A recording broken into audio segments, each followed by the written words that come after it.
In November 1910, the expedition set out on the 10-week voyage to Australia.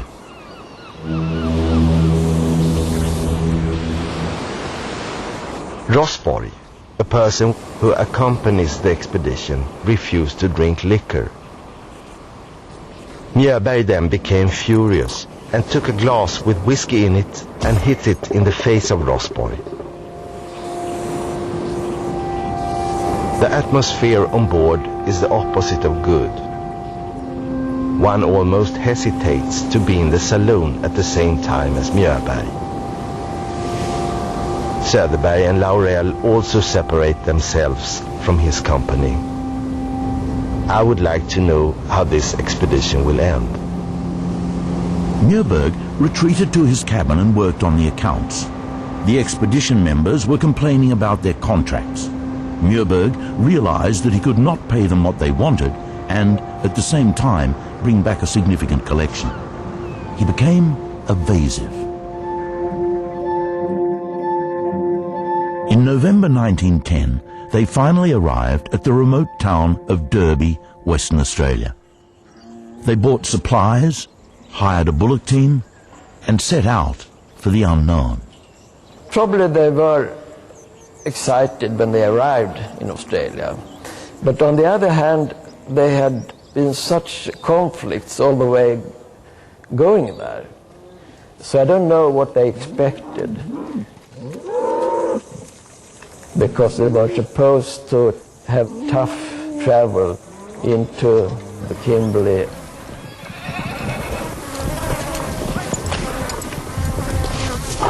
The bloody flies are everywhere. They creep in my eyes, my ears, my mouth.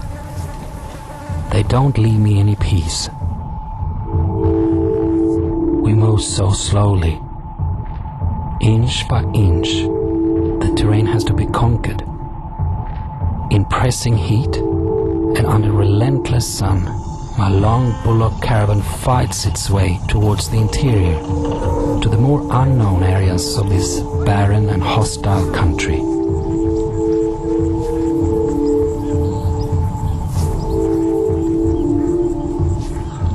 We saw the first representative of one of the oldest races in the world, the Australian Negroes. It was with great curiosity that I looked at them. It's a complete different kind of Negro than the people in Africa. They got almost a Neanderthal-like forehead. They don't have, like the African Negroes, their thick lips. Their lips are thin, not as well formed. They don't have that bushy thick hair, and their noses are unusually wide, flat and ugly. Their gaze is dark and cunning. They kept looking at the ground, but from time to time I could see a much wilder, animalistic strain hidden inside them.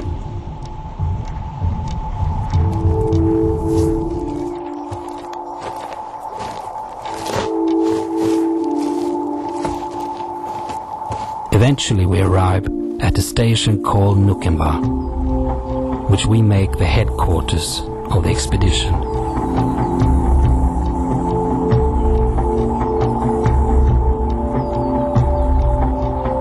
Och sen så hade jag med mig små speglar. Det tyckte damerna var roligt att titta i naturligtvis. Och jag hade med mig vackra färgglada tyger. Och kan ni tänka er att jag sydde damkläder utav dem och gav till de där små flickorna som inte hade mer än ett pärlmoskal. Ja, mina kläder blev väldigt populära. Och stilenliga enligt min egen princip.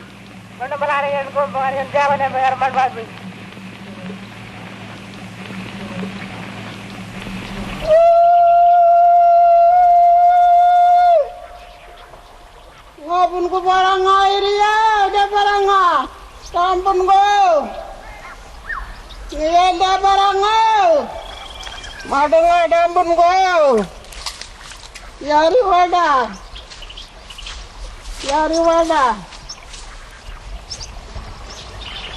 In a way, it's the Garden of Eden. Frogs, snakes, lizards, wild honey, fish in the streams, kangaroos, emus. You just have to use a bit of a stick or a spear, and you can live with no sorrow here forever.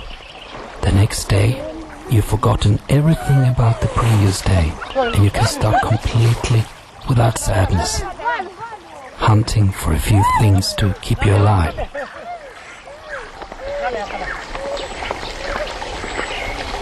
This is our mother, and we're gonna give us everything what we want from this place. This is our home. In a water like this is a water hole, one good water hole. If a person didn't have child for a long time in his years, he can swim in this water for a couple of hours with old people watching him. When the baby born, you'll know exactly where he came from. That's why he became so different, the Aborigine. He's just happy in his paradise, away from any other people.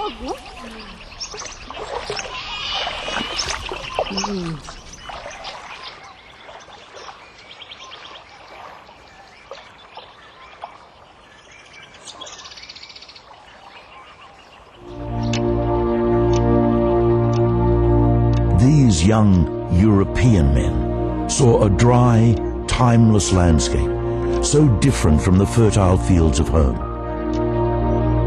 Every living thing here astonished them, and they eagerly began collecting.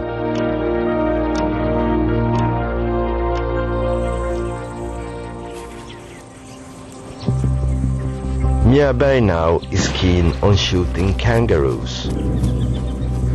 In his own opinion, he hopes to get 50 crowns each for them.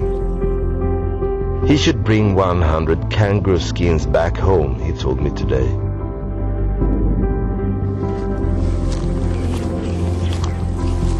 I was just turning around the ridge when I see this enormous kangaroo in front of me. It was the biggest I ever seen. I put up my gun and I shot.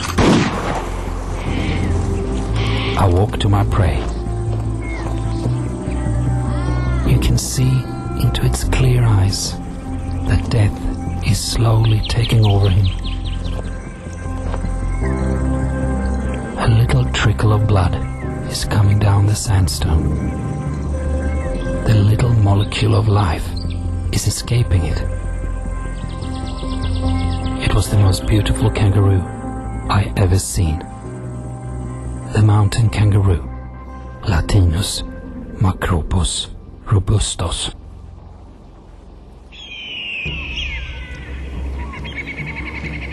Now we have been almost 2 months at the same place, and we have got almost everything of the birds that are here. I think it's a terrible waste of expensive time.